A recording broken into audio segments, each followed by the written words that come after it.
Lovely experience. It was years ago that I was here. We talked about what we were going to do, and we did just about everything we said. And if you'd like, we'll take a few questions, Bob. Great. Thank you very much, Mr. Trump. Thank you.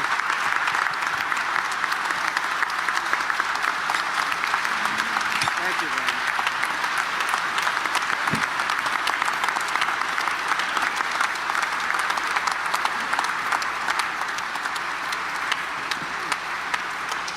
Thank you very much. And we're now moving, as promised, to the question and answer portion of the program.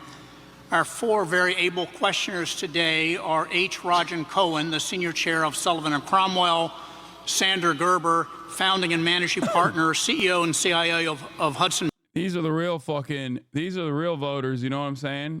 These are the most important constituencies right here, baby. The Economic Club of New York. Fuck me. Bay Capital. I gotta pee. Mr. John Paulson, founder of Paulson & Company, and Rashma Sanjani, founder and CEO of Girls Who Code and Real America, you know? Real America. Love that populist sentiment coming out of the real Americans that we need to hear from. Moms First.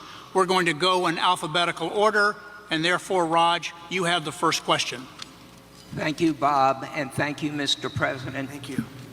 I would like to ask about the United States economic sanctions programs. These programs have been used, as you well know, to advance our national security interests, our foreign policy objectives, but they also have economic implications. And the most recent was the program against Russia in response to their invasion of Ukraine, where for once we got the support of all our allies.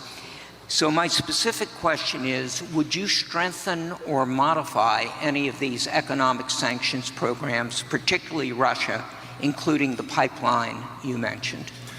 Well, it's a great question. The problem with what we have with sanctions, and I was a user of sanctions, but I put them on and take them off as quickly as possible because ultimately it kills your dollar and it kills everything the dollar represents, and we have to continue to have that be the world currency. I think it's important. I think it would be losing a war. If we lost the dollar as the world currency, I think that would be the equivalent of losing a war. That would make us a third world country, and we can't let it happen. So I use sanctions very powerfully against countries that deserve it, and then I take them off. Because look, you're losing Iran, you're losing Russia. China is out there trying to get their currency to be the dominant currency, as you know better than anybody. All of these things are happening. You're losing so many countries because there's so much conflict with all of these countries that you're going to lose that, and we can't lose that. So I want to use sanctions as little as possible. One of the things that we have with tariffs is that I'll say to them, you don't honor the dollar as your world currency. Is that right? You're not going to do it? No, we're not. I said, that's okay. I'm going to put tariffs all over your product. And they're going to say, sir, we'd love to honor the dollar as the world currency. You know, tariffs, in addition to monetary and the money that we'll take in, which will be bigger than you've ever seen in this country before, gives you tremendous political power for something like that, as an example. I stopped wars with the threat of tariffs. I stopped wars with two countries that mattered a lot. A lot of people would have been killed. And I threatened tariffs coming into the United States if they don't make peace. And we made we didn't have conflicts like you have right now. We had very intelligent people. But the biggest threat you have. If he's talking about Russia and China, then you know what's even crazier than tariffs? Sanctions, which he used quite a bit. And the irony, of course, is that the sanctions regime that Joe Biden has continued from the Trump administration, which greatly increased sanctions, has not stopped Russia from pummeling motherfucking Ukraine. So, sanctions are even fucking crazier than tariffs overall. He said he hates sanctions. Yeah, that's bullshit, by the way. He loves sanctions. What do you mean? He fucking cooked Venezuela with the sanctions. He was the sanctions chief, dude. Look at Venezuela. Why do you think there's so many Venezuelans coming into the United States of America? Where'd they come from? Why are they escaping Venezuela? He absolutely absolutely love sanctions and use the fuck out of them. You missed the question. The guy is mad about sanctions hurting his dollar. I mean, I get why some people at the Economic Club of New York might be upset about it. Is you lose that currency, and we have lost something that you'll never get back. And we can keep it if we're smart, but they use it too much, and then they just forget about it. And these countries like Russia, it's going out now and doing its own thing, and you know, they're going out bragging about how they don't need us anymore, et cetera, et cetera. The sad part about Russia is that Ukraine would have never happened if I was president, so we wouldn't really have to be talking about sanctions. But it did happen. And one of the things I'm going to do, a little bit relevant to your question, is if we win, I believe I can settle that war while I'm president-elect. Before I ever get into office, I can get that war settled and get that war stopped, because it's a horrible, horrible war. And far more people are killed in Ukraine, far more people than you're realizing. They'll knock down this massive building, amazing, the size of these buildings, they'll knock it down. They'll say nobody was injured. No, a lot of people were killed. The real numbers are far greater than what people are looking at. So I think it's a very important thing. Sanctions have to be used very judiciously, and you can win. We have things much more powerful, actually, than sanctions. We have trade, but we cannot lose our dollar standard. Very important. Thank you very much. Great. Sander? Thank you, Mr. President, for all the details on your economic policy. As you alluded to, tariffs are the other side of sanctions. And given that China is our major trading partner with our largest imbalance and possibly our chief national security threat to the United States, how can we better institutionalize trade policy and national security policy to be coordinated? So I had a great relationship with President Xi of China, really very close relationship. Now look, he likes China, I like us, so, but I don't want to sound foolish. He was my dear, dear friend. He's a tough guy, he's a fierce person. I say very smart. You know, when you say he's smart, the fake news goes crazy. He said President Xi is smart. And I say, yeah, well, he controls 1.4 billion people with an iron fist. He's smart. But we had a very good relationship with China until COVID. And when that came in, it was... The assessment that you sent me literally fucking ends in 2016, chatter. The graph of sanctions use, look, the chart that you sent me, the global sanctions database, straight up ends in 2016, which is funny because it's like, that's kind of the whole, like I was trying to make a point about how much more Donald Trump accelerated sanctions. The Washington Post one covers it quite extensively. Yeah, the Jeff Stein piece on sanctions is pretty good. Trump loves Xi, unlike you. Isn't it better for America to compete more directly with its larger rivals? Competition makes everyone better. Wait, what? I mean, sanctions are not that. I don't know why you're bringing that up now. Let's see. Of course, then you got Biden, but you know, you got Trump going crazy and then Biden going holy moly. But that number is a little juiced and boosted because of Russia, obviously. That's why it explodes. But the jump off overall from Obama to Trump is pretty fucking significant, because he didn't do this in the midst of like, you know, active conflict occurring between two separate foreign entities. Biden has also been fucking god awful on sanctions, though. Make no mistake, I'm not defending Biden's record on this at all. Just so you understand. I think it's dog shit. Defend it now. Only better chance than the Biden admin. Defend it now. You have to be literally the fucking most delusional donkey on the planet if you think that I would ever in a million years defend the Biden administration's sanctions. There are some who are somewhat understandable, but just recognize that I'm not exactly a fan of Biden either. Libs be defending other liberal failures. Yeah, you might have thought that like I'm a libtard who defends the liberal administrations all the time or some shit. I was talking about Trump having a chance to stop the war before the Biden admin. Wait, what? I don't think Trump has a chance to stop the war before the Biden administration at all. I don't know what you're talking. The only thing Trump will do that is different than the Biden administration for sure, if we're being really real, is he'll probably offer infinitely more favorable terms to Russia. And yes, there is a higher likelihood of Russia no longer pummeling Ukraine in the same way. But that same principle exists for Israel as well, even though I don't think you can actually have more favorable terms than Biden has given. Benjamin Netanyahu just simply likes Trump more and will most likely be able to permanently permanently annexed the West Bank under the Trump administration. So I guess that's one aspect that could cause a temporary halt in hostilities to make it seem like Donald Trump ended the war in Gaza, ended the genocide in Gaza, while simultaneously, once again, just like the Trump administration did, greatly accelerate the likelihood of a permanent annexation, permanent occupation worsening for the people of Palestine under the Trump leadership. Now, Kamala would do the same. Considering that genocide is the worst thing you can do to an entire population, there is not really much of a distinction here. But no, I don't think that Kamala Harris would.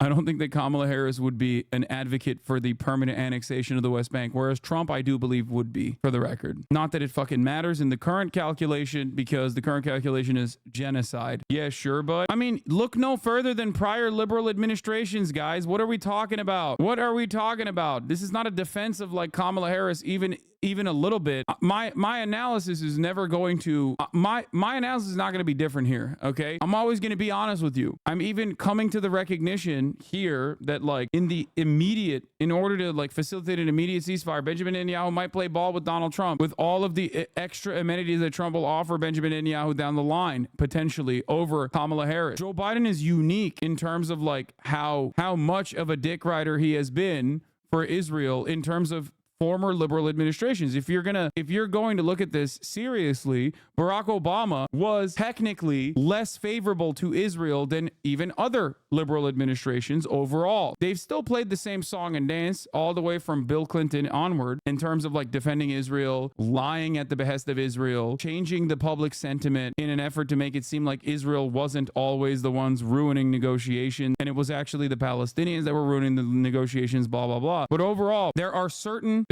things that that no liberal nor prior Republican administrations ever did. Recognition for the permanent annexation of Syrian territory in Golan Heights. Trump did that, okay? Moving the embassy to Jerusalem, recognizing Jerusalem as Israeli territory symbolically. No prior administration did that until Donald Trump. There has not been a single comment from the administration regarding Israel sieging the West Bank except from John Kirby and Matt Miller. Yes, I'm telling you that Joseph Robinette Brandon, San Marino won a competitive game. What? Why are what the fuck is a San Marino? What? Your political commentary is so useful and good for the lib left, but lack of a movement from our party is beginning to leave the biggest sour taste in my mouth. Why can't the lib left no longer assemble en masse and fill all of Washington in the stress streets for what is necessary in our country? I don't know. I mean, they do that, and the media barely covers it. They did that for Palestine, and it didn't work. All right, let's go. A whole different ballgame as far as I was concerned. You know, we made a great China trade deal, maybe better than the USMCA, and I'd never talk about it because what happened with COVID for the whole world, $60 trillion and, you know, deaths, 70 million, 60, nobody even knows how many deaths. And it all came out of Wuhan. So it changed my relationship. But I think I'll have a great relationship with China. I had one before, and they respected us, but they respected us because they no longer thought we were fools. They used to think we were fools because we built China. They would take over $500 billion a year and use it for their military and other things, and we got nothing out of that. We got some cheap product. You can buy 19 pencils instead of 2. Who the hell cares? You can buy 16 dolls for your daughter instead of 2 nice dolls. And we got very little out of that relationship. They got a tremendous military power, and they still have it today. So, but I believe we will have a very good relationship with China and with a lot of other countries that we're not getting along with too well today. And things are going to straighten out. We're going to get them straightened out very quickly. Very important that we get along with the rest of the world. You know, we have things today called nuclear weapons. I rebuilt our whole military, including our nuclear capability. And so I got very familiar with it. And, you know, I say this often because I had an uncle who was the longest serving, I believe the longest serving, I was told that by MIT, but he was there 39, I guess, or 41 years, longest serving professor in the history of MIT, and nuclear was something he knew a lot about. And we used to talk about it. I'd say, Uncle John, there's no way. He was telling me about this incredible power that was being unleashed potentially. And I say, Uncle John, you could never. And you know what? He was very modest because I've seen the destructive capability. And this world is going to have to get along because if that's ever unleashed, we already have too many countries that have at least remnants of it, some of it. But probably 5 countries, if you think. And Kim Jong-un, when I went to the White House after winning in 2016, I sat with President Obama, which is a ritual. And you sit and you talk. And I said, what's the biggest problem? He said, North Korea is the biggest problem. I don't think it's solvable. I said, have you tried calling him or talking to him? And actually, the answer was yes, and he wasn't responded to. But I did, and we were very safe. It started off a little rocky, if you remember. Little Rocket Man, I called him, and he called me things too. He's got a red button on his desk. I said, I have a bigger red button, and my red button works. I said, and then it started getting a little nicer. And then one day I got a call that they'd like to meet, and it was a great thing. We had a great meeting. We had 2 meetings, actually 2 great meetings, summits, and we had no problem with them. Now they have a problem because they're not liking this administration. They don't respect this administration at all. So we have to get along. We have to get along. We can't have World War III. You're going to end up in World War III, just like you should have never had Russia go in. It would have never happened if a competent person led us. Peaceful dove, peace through strength, still signaling that he is a peaceful guy. A lot of dummies will believe him. It would have never happened. He led them into it, and I'm not blaming Biden, but you know what? What he was saying was exactly the wrong thing. I said, we're going to have an invasion because of a lot of the rhetoric. It was stupid rhetoric, but it would have never happened. Not only for that reason, oil was down low. You know, oil was almost at $100 a barrel. So Putin is one of the only people. I mean, nothing's easy in life, but Putin at $100 a barrel, war works. At $40 a barrel, it didn't work at all. So we're going to get back to a intelligently run place, a place where other countries aren't using the word nuclear. That word was never talked about because I knew the power of it. And I talked to Putin about it. I talked to President Xi about it. I think we were going to you remember the talk where we were going to reduce nuclear capability substantially. All 3 of us, we're going to start it. We're going to reduce very substantially. And then we had the election, and after the election, they didn't talk about that or anything else, frankly. But we have to be very, very careful because the destructive capability of nuclear, when people talk about global warming, I say the ocean is going to go down 1/100th of an inch within the next 400 years. That's not our problem. Our problem is nuclear warming, and we better be smart, and we better have smart people at the top that know how to deal, because these people don't know how to deal. Putin came out today, he endorsed Kamala, and I didn't know, was I supposed to call him up and say, thank you very much, I appreciate it. But he endorsed Kamala. I have a feeling, I don't know. I don't know exactly what to say about that. I don't know if I'm insulted or he did me a favor. But we have to get along with the world. We can't have war because the destructive capability, you can be the head of the biggest bank wherever the hell Jamie is sitting. You can be the head of the biggest bank in the world, and a couple of nukes and your bank doesn't mean a thing. You gotta get along. This is such an important job. It's a dangerous job too. Very dangerous job. If you look at statistically, being president is very dangerous. That throbbing feeling I have. Oh, that throbbing feeling. No, it's a very dangerous job, and you have to do it right. And if you don't do it right, bad things will happen to the world. Things like you've never seen before. Okay, thank you very much. Thank you. Thank you. It's popping off. John Paulson behind me to your right, Mr. President. Hi, John. First, let me thank you for your presentation today. President Trump, in the last fiscal year, the fiscal deficit under the Biden administration was approximately $2 trillion. Under the policies you've announced, the deficit would come down from items such as increased revenues from tariffs, as well as eliminating the tax incentives for the Green New Deal. These gains would be mitigated by decreases in revenues from policies such as no tax on tips. Overall, what do you estimate will be the impact of the fiscal deficit from your policies? Well, we just hit record highs at numbers that nobody ever thought possible. You're right, it's over $2 trillion. Nobody thought that was a number that was, I mean, you could go back 4 years, nobody thought a number like that would be possible. It's crazy, it's just horrible, actually. But yeah, How'd that happen? 2 trillion, and I view it as profit and loss to a certain extent. A lot of people say, oh, it's trade. You know, you have many people say trade deficits don't matter. I think they matter a lot. We're going to have tremendous growth. What I'm talking about is all about growth.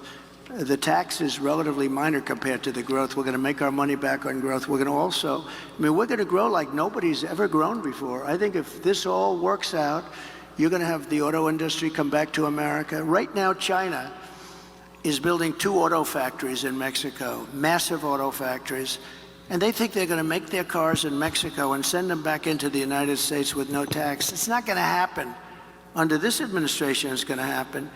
And they wanted to do that. Literally, both of the admins have the exact same opinion on tariffs on Chinese-made automobiles. Like, literally, both. Straight up. China consents, Mexico consents. Is there someone you forgot to ask? No, I mean, you will, if I get a BYD, will you sign it? Yes. You will never get the Yangwang, and neither will I. And I want it really bad. I want the Yangwang U9 supercar, but I will not be able to get it because of both Joseph Robinette Brandon and Donald Trump. What is this? During my administration, I said, if you do it, we're going to put a 200% tariff on every car, and you'll never be able to see it. There will never be one car coming across our border.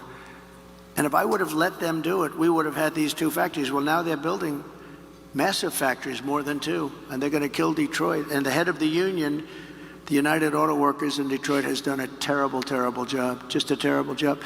But we're going to bring tremendous growth back. And remember, we're also taking in a certain percentage. I won't name the percentage today, but it'll be a certain tariff percentage, which will be higher than people had heard in the past.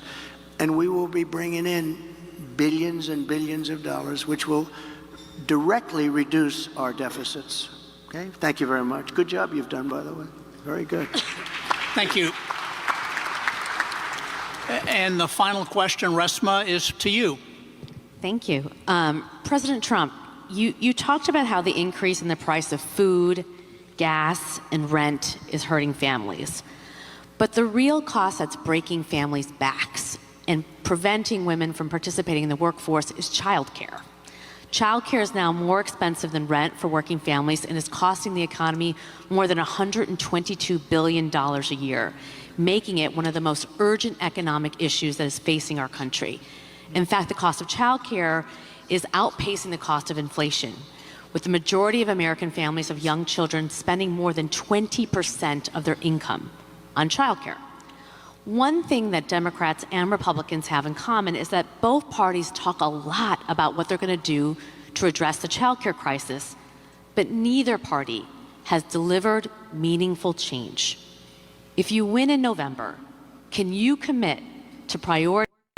Why does no one ever ask who pays the tariff? The answer is consumers, and that's not a fun conversation to have for any administration, whether it be the Biden administration or whether it be the Trump administration. A U.S. Department of Agriculture study found the retaliatory tariffs from China during the tariffs war reduced U.S. agricultural exports by $27 billion from mid-2018 when the tariffs were imposed at the end of 2019. Trump fucked farmers. Yeah, he tried to make up for it with additional subsidies. And yes, this is a room full of multimillionaires and billionaires. Legislation to make childcare affordable. And what specific piece of legislation will you advance? Well, I would do that, and we're sitting down. You know, I was we had Senator Marco Rubio, and my daughter Ivanka was so impactful on that issue. It's a very important issue.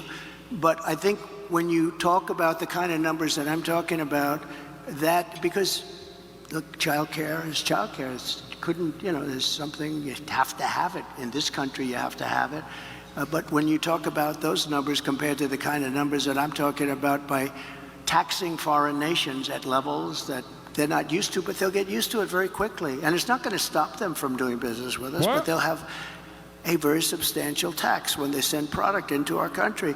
Those numbers. Bro, people always talk about how great Donald Trump is at like contested interviews, but like, dude, he never answers the question. Like, I've never heard this man. That was the most direct question you could have asked. What are the legislative items that you seek to push for and pass if you become president in terms of dealing with skyrocketing childcare costs? And he just literally did not even talk about it at all, bro. He just straight up was like, well, tariff, China, we're gonna deal with China. They're gonna love the tariff. He never fucking does this shit. He never responds ever. It's so fucking frustrating. And nobody holds him to account, dude. This is a puppet show, buddy. Presidents are not elected to people to protect people's interests. Yes, I know that better than anybody else, okay? He just like hyper focuses on one thing. He just hyper focuses on one thing and just like stays on it. Like on the debate, it was immigrants. They'd be like, yo, Mr. President, how will you deal with the war in Ukraine? Immigrants are raping our children. They're doing it. They've killed 10 million Americans last week. I'm going to ship the immigrants to Ukraine. It's like, what the fuck? How are you going to fix the housing crisis? Immigrants are stealing our homes. We're going to ship the immigrants out. We're going to do mass deportation. Numbers are so much bigger than any numbers that we're talking about, including childcare, that it's going to take care. We're going to have, I look forward to having no deficits within a fairly short period of time, coupled with the reductions that I told you about on waste and fraud and all of the other things that are going on in our country. Because I have to stay with childcare. I want to stay with childcare, but those numbers are small relative to the kind of economic numbers that I'm talking about, including growth, but growth also headed up by what the plan is. It's so funny because he's a room reader and he knows what room he's in. He's like, he basically told her to shut up, bitch. I'm in the fucking economic club of New York. Ain't nobody give a fuck about childcare in here. Shut your dumb ass up. It's time to talk about tariffs against China again. He like literally, he's just like, I'm not going to answer that question. What are you, fucking stupid? Nobody here has an issue with what you're talking about. Yeah, talk to me again when I'm in fucking Ohio or some shit, okay? These people don't want to hear about me spending dollars on the working poor. That I just told you about. We're going to be getting in trillions of dollars, and as much as child care is talked about as being expensive, it's relatively speaking not very expensive compared to the kind of numbers we'll be taking in. We're going to make this into an incredible country that can afford to take care of its people, and then we'll worry about the rest of the world. Let's help other people, but we're going to take care of our country first. This is about America first. It's about make America great again. We have to do it because right now we're a failing nation. So we'll take care of it. Thank you. Very good question. Thank you. Thank you, Bob. Thank you very much, Mr. Trump. It's great that you accepted our invitation to be with us today. Thank you, Raj, Sander, John, and Reshma, for your questions. The president is now going to be leaving the building, and so we want to all stay seated while he and his team leave. But as he leaves, let's all say thank you one more time for him accepting our invitation to be here today. Thank you, Bob. Thank you. Thank you. It's a great honor. That's a gift, by the way. Childcare is not that expensive. What a wonderful gift. I wonder if the Democrats will use it. Please. I mean, this is what I always say. Like, I watch the Democratic Party and the way they move, and I talk about how bad they are. And then all it takes is for me to see like 3.5 seconds of Donald Trump talking to immediately remind every single person that is in the chat that is constantly like, oh, you say Kamala Harris is going to win. Like, how do you say that? This is why. These guys are so they are so far up their own assholes, okay? I don't think personally that there are enough like conspiratorial weirdos out there that will vote for Donald Trump, even though he's president for the past 4 years, or not for the past 4 years. Well, he was too. He was still my president. But I don't think there is enough like non-voters he can activate with the crank vote that will come out in droves in swing states and fucking vote for him because of the RFK Tulsi Gabbard, crank vote. The crank allegiance. When he's saying shit like this, and a lot of normal voters will go, what the fuck do you mean you don't think childcare is expensive? I mentioned we had this terrible shooting in Georgia. Right. Our prayers are with our friends in Georgia. And I've been doing town halls and interviews in public with you for all these years since you got into the political arena. And I told this audience, never before have restrictions been so tight, obviously after the assassination attempt as well. And Director Ray said the threat level has never been this bad. He said it 5 consecutive times before Congress. What is going on? Well, it's a sick and angry world for a lot of reasons, and we're going to make it better. We're going to heal our world. We're going to get rid of all these wars that are starting all over the place because of incompetent American leadership. And we're going to make it better. You know, Viktor Orban made a statement. They said, bring Trump back and we won't have any problems. We were very strong about that. So we're going to hopefully do very well. We have an election coming up, and actually, you know, they keep saying 60, but it starts in Delaware and North Carolina and other places a lot sooner than that. So we're going to be, I think we're going to be very well set up to do a great job. And do we love Pennsylvania? Do we love it?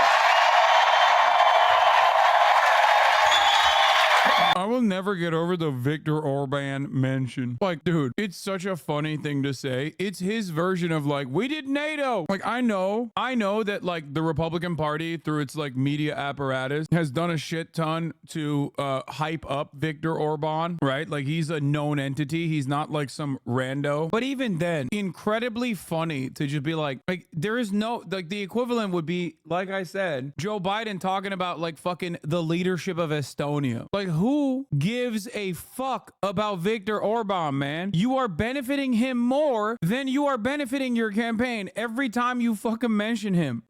Viktor Orban said I'm great. Let me ask you.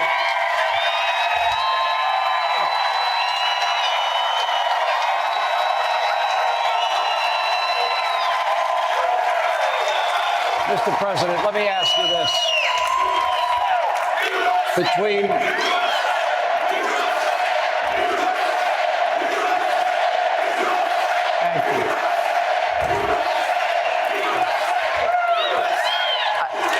This is a very tough interview.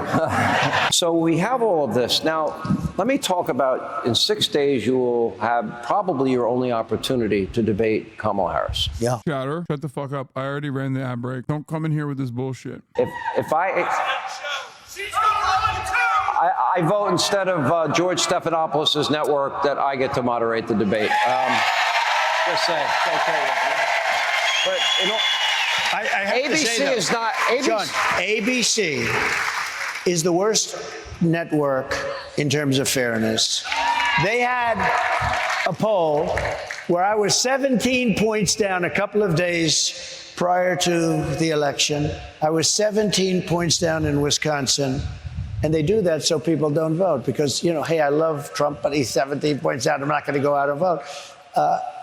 I was 17 points down and I won. And I called the best pollster. I said, why wouldn't they say 5 or 4 or 3? Because at 3, you go and vote. At 17, your people say, I want to vote, but, you know, I'm busy. I have other things to do. Let's go see a movie and we'll watch the results later. They are the most dishonest network, the meanest, the nastiest, but that was what I was presented with. I was presented with ABC, George Slopadopoulos, you know who he is. And he's a nasty guy. And yet, he's a nasty guy.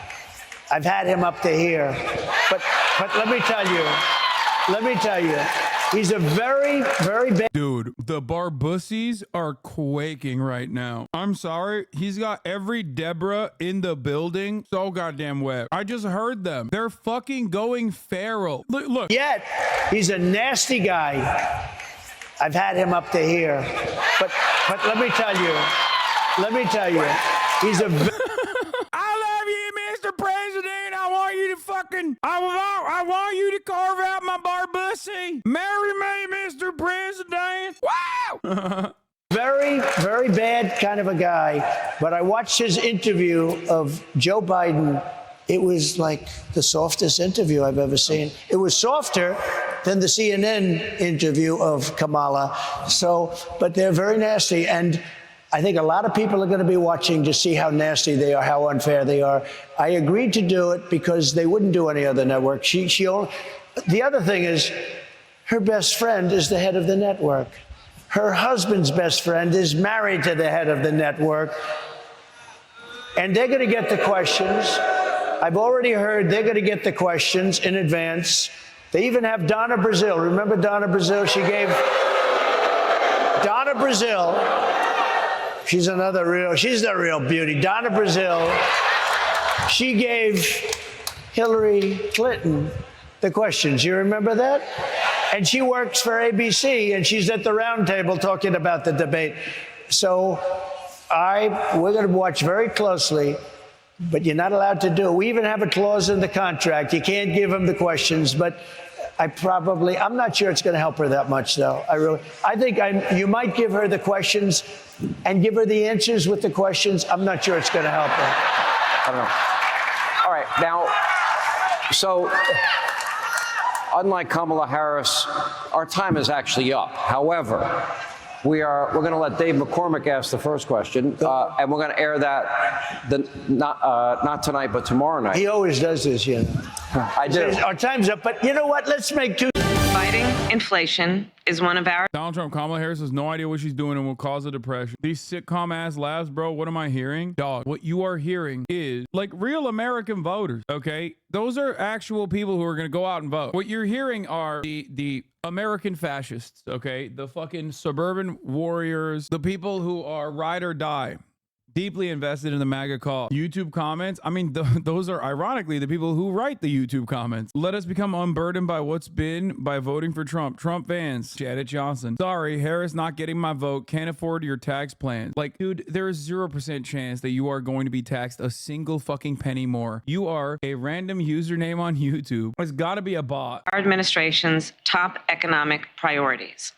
Was it wrong to consider inflation transitory? I mean, these price spikes seem like they're going to be with us for a while. We have to address the fact that we got to deal with the fact that folks are paying for gas, paying for groceries, and need solutions to it. Will you commit to implementing a federal ban on fracking your first day in office, adding the United States to the list of countries who have banned this devastating practice? There's no question I'm in favor of banning fracking. And it's rough. Groceries, the cost of groceries has gone up. The cost of gas has gone up. Bro, I hate this shit because it's like the fracking shit is the same as like coal miners, but we just moved on to fracking instead. Like in key states, there's like 20,000 jobs that actually pertain to fracking, but like a million people minimum who care about it. Like if it goes away, they'll die. And as this is all happening in the context of 2 years of a pandemic, it's one of the highest priorities actually for the president and for me. That is called Bidenomics. That is called Bidenomics, and we are very proud of Bidenomics. All right, we continue she's very proud of Bidenomics. In Harrisburg, Pennsylvania, that was Kamala Harris touting her pretty radical beliefs on the economy. In her own words, according to Kamala, her values have not changed. We don't know where she stands because she's only done an interview for 16 minutes and 29 seconds spoken. So on the issue of the economy, just how many of you in this room, and you can all close your eyes so you're not looking at your neighbor, have struggled economically in the last number of years? Wow. Wow. It's actually not that bad because, you know, conservatives for the most part are wealthier than Democrats on average. So, you know, I love that they're not even lying. Wow. And when I started my adult life, I struggled to pay my rent. You know my jobs. I've listed them 100 times, working in the service industry and bartending and cooking and washing dishes and construction. Not McDonald's. That was a lie. And I By the way, she didn't work at McDonald's, right? She did not. Well, there's no evidence of it. Did she so work at McDonald's? Because so far, no evidence. I don't think so, based on what I saw. Here's my question. She wants to raise corporate taxes. She wants to raise small business taxes, capital gain taxes, estate taxes, the international corporate minimum tax, to the point where America won't be competitive anymore. And your tax cuts are about to... There's nothing funnier than having a room full of fucking hogs, some of which unironically are broke, celebrate a fucking billionaire whose first job was being the son of a multi multi-millionaire real estate developer go, oh my God, oh, hell yeah, brother, you're right. She's fucking fake. She's a phony. It's like, bro, listen, she was a cop. Not the best job, okay? Not a big fan. But the idea that like you are closer to Donald Trump in terms of like your lived experience, your class interest than Kamala Harris is so fucking stupid. Oh my gosh. To expire in 2025. What does this mean for the economy? What does it mean for everybody here struggling? So I gave you the biggest tax cuts in the history of our country. If you let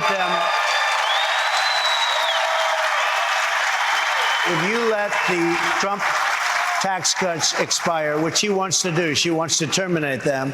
If you do that, you will suffer the biggest tax increase in history. There's never been a tax increase like it. Wait, dog, you did that. No, that's his tax cuts that are slated to expire. Dog, oh my God. You at the time thought you would be a two-term president. You were wrong. And you literally wrote the tax proposal in a way that all of those people in that room would actually get tax hikes by 2025, except for the 1%. The top tax bracket and the corporate tax rate is permanent. Every other tax rate beyond it is not. It is slated to fucking sunset. Problem is, he wrote it like that. God, I fucking hate how stupid Americans are. I get really mad about the Democrats in general because like they're so fucking close in their policies, in the hurt that they contribute to the Republican Party. But god damn, the moment that I see a fucking room full of hogs, I literally turn into a JD Pond for permanent first world genocider, dude. Like nothing immediately snaps me out of like wanting to take care of our fellow man by just like hearing a bunch of cackling fucking hyenas in a goddamn room advocate against their best interest, like their immediate best interest. It makes me so fucking mad, dude. Like,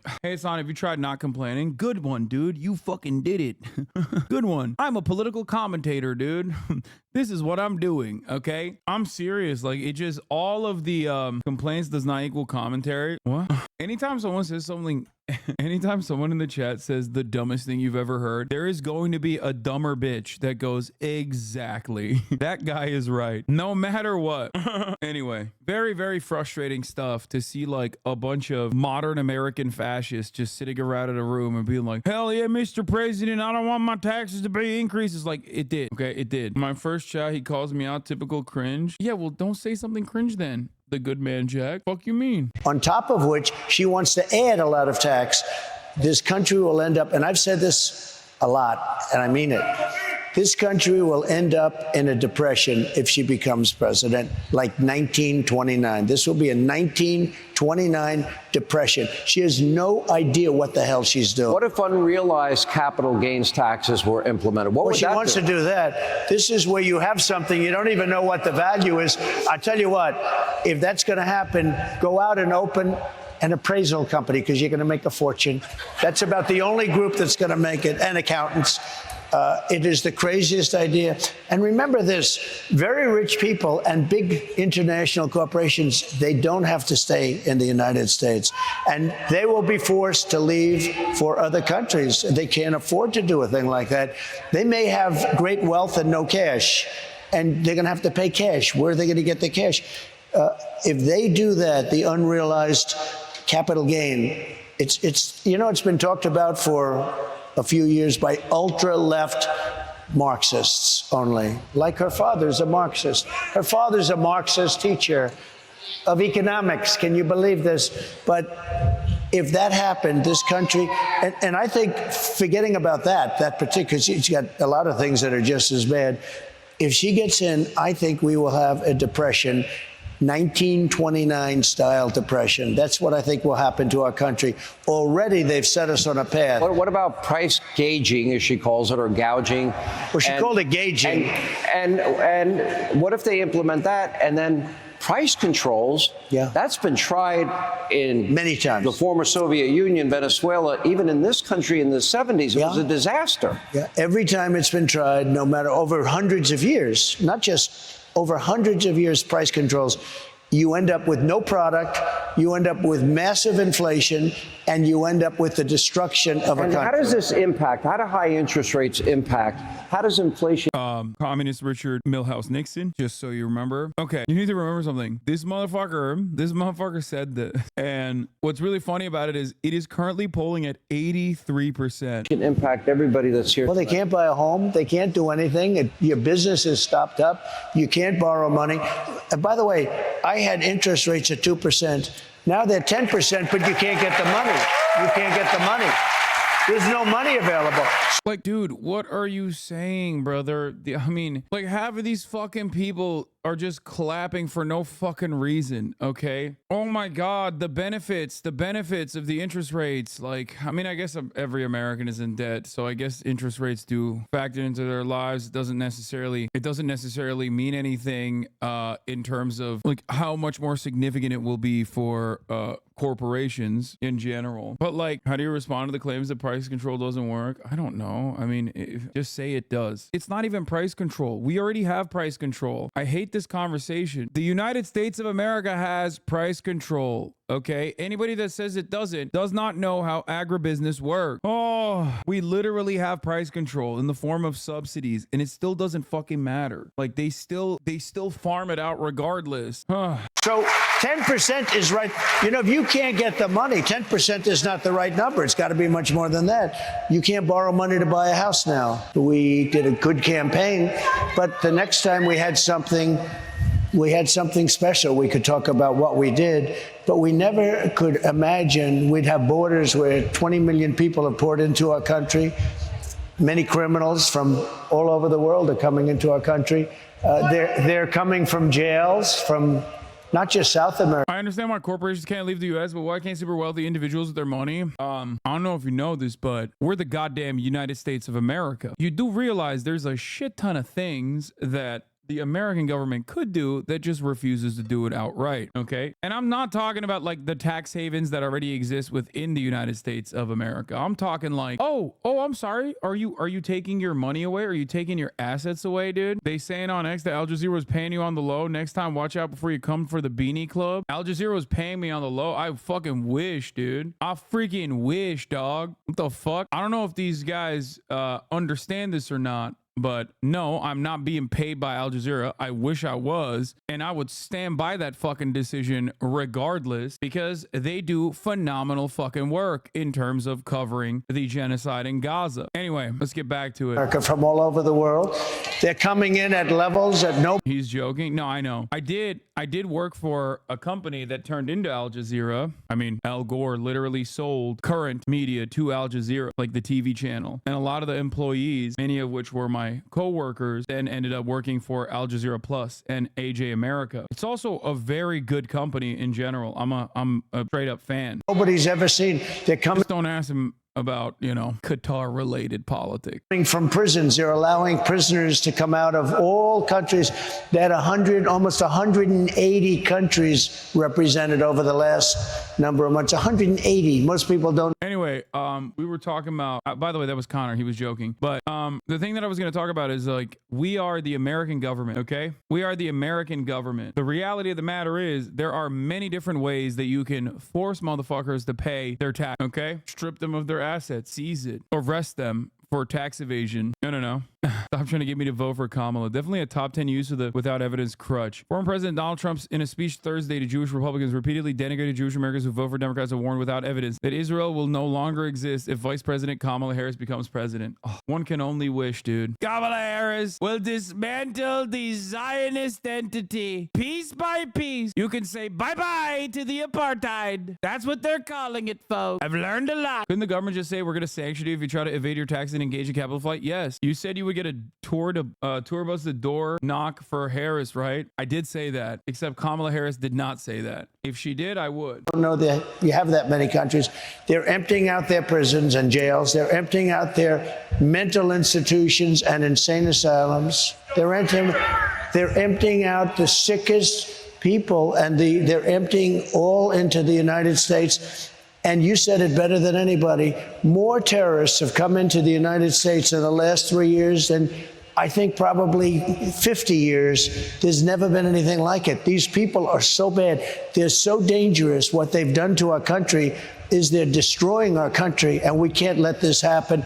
If they won, you'd have not 20 million, you'll have 100 million people. You won't have Social Security, you won't have Medicare, you won't have anything. Already, if you take a look at the numbers, they're filling up and loading up Social Security, Medicare with illegal immigrants that have come into our country, many of them from jails and many of them from very bad places. And we're not going to destroy our country, Sean.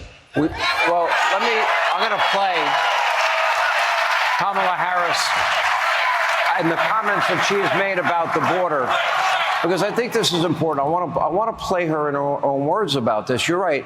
We have people, almost 11 million plus. We don't know how many gotaways there are. We have hundreds of known terrorists that have entered the country. We don't know what countries they've come from. We're allowing people in. They've come in from Iran, Syria, Egypt, Afghanistan, China, tens and tens of thousands, Russia, Venezuela. I don't think they're coming here because they want a better life, as maybe some other people are. And we know nothing about them. We haven't vetted them. I scroll the names often on this show of people that have been murdered, people that have been raped, people victims of violent crime. And this is all happening by unvetted Harris Biden illegal immigrants. What is your, well, I can play your tape. I'll play that maybe after your answer, but what is your reaction to you've spoken to some of the families of loved ones. I said at the beginning, I said, I heard they were going to have open borders. They want open borders. She wants open borders. Now she's all of a sudden saying, oh, I think we'll close the borders. She was the border czar, whether you like it or not. But even if you don't want to use that term, she was in charge of the border. It's the worst border in the history of the world, not just here. There's never been a country that allowed 21 million people to come in over a 3-year period. There's never been. And 21 million people, many of whom are from prisons, many of whom are murderers and drug dealers and child traffickers. And by the way, women traffickers. You know, women trafficking is the biggest, and they're traffickers in women. And they're coming in now, and they're putting them in our Social Security accounts, and they're putting them in our Medicare. And just one thing, if you take a look over the last week, I said this was going to happen, and it's happening. Because these people are tougher than our criminals. Our criminals are nice people by comparison. That's the only good thing.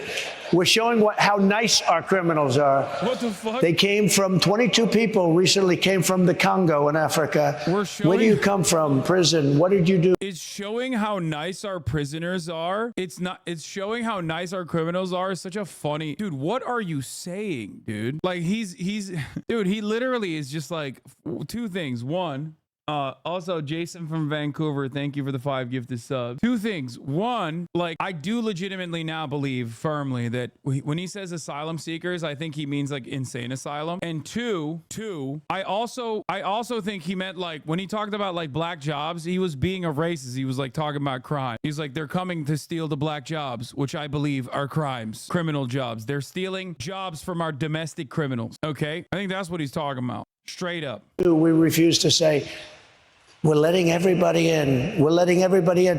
Take a look at Aurora in Colorado, where Venezuelans are taking over the whole town.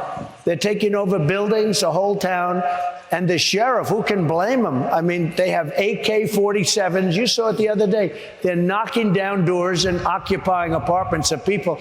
The people are petrified, and it's getting... By the way, as I called it yesterday or 2 days ago, when I actually covered the Aurora situation, when I talked about the misinformation, and I was right. That YouTube video, that it's an incredibly viral story. An incredibly viral story. 84,000 views. Ain't nobody wants to hear the truth, okay? Remember when I told you, like, it's barely gonna crack 100K? That's it. Nobody wants to hear what the correct situation is. They just want a narrative that corresponds to their biases. The Venezuelan gangs taking over Colorado apartment buildings. Story appears to have been fabricated by a slumlord trying to wiggle out of a building court. With the help of a crisis PR agency specializing in cancel culture, can't make this stuff up. Yeah, I mean, we covered this, yes. I covered this exact story that Rebecca Burns is posting from Westward. 4 linked to Venezuelan gang arrested at Arapaho county apartment. I don't know if you know this, but 0 people said there are no gang members. Okay, like no one. But he got a point. Wouldn't you agree that there's a spike in crime after mass immigration? Those two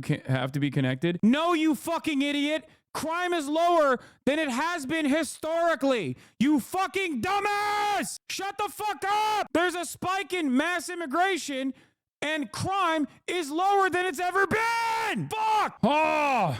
My grandma asked about the Venezuela story the other day. I was able to sift through all the misinfo she heard because of your coverage. Yep, that's why I do what I do. Can you chill out? No, man, I can't. Because it's like dealing with fucking flat earthers, dude. Okay? It's like dealing with flat earthers every single goddamn day. 8 hours a fucking day. Getting worse and worse. You look at New York, Chicago, Los Angeles, and now you look at all over the place. You take a look at Iowa, Idaho, places that never... Colorado law firm reports Venezuelan gang is a stranglehold on apartments. Takeover began in 2023. It's weird because the fucking criminal prosecution from the municipality came in 2020. I guess the criminal takeover came after. The court process extends all the way back to 2020 though. So are the Venezuelan migrants fucking time travelers? Is that what they did? Do they have a time traveling gun? Fuck. Never had the problem. They're pouring in 21 million people. That's bigger than New York. And we have to stop it. And we have to do the largest deportation in the history of...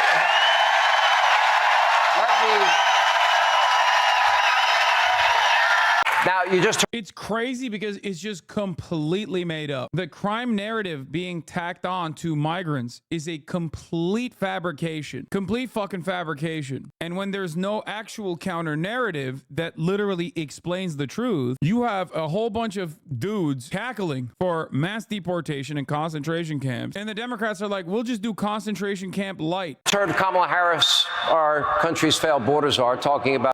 Oh my God. Okay.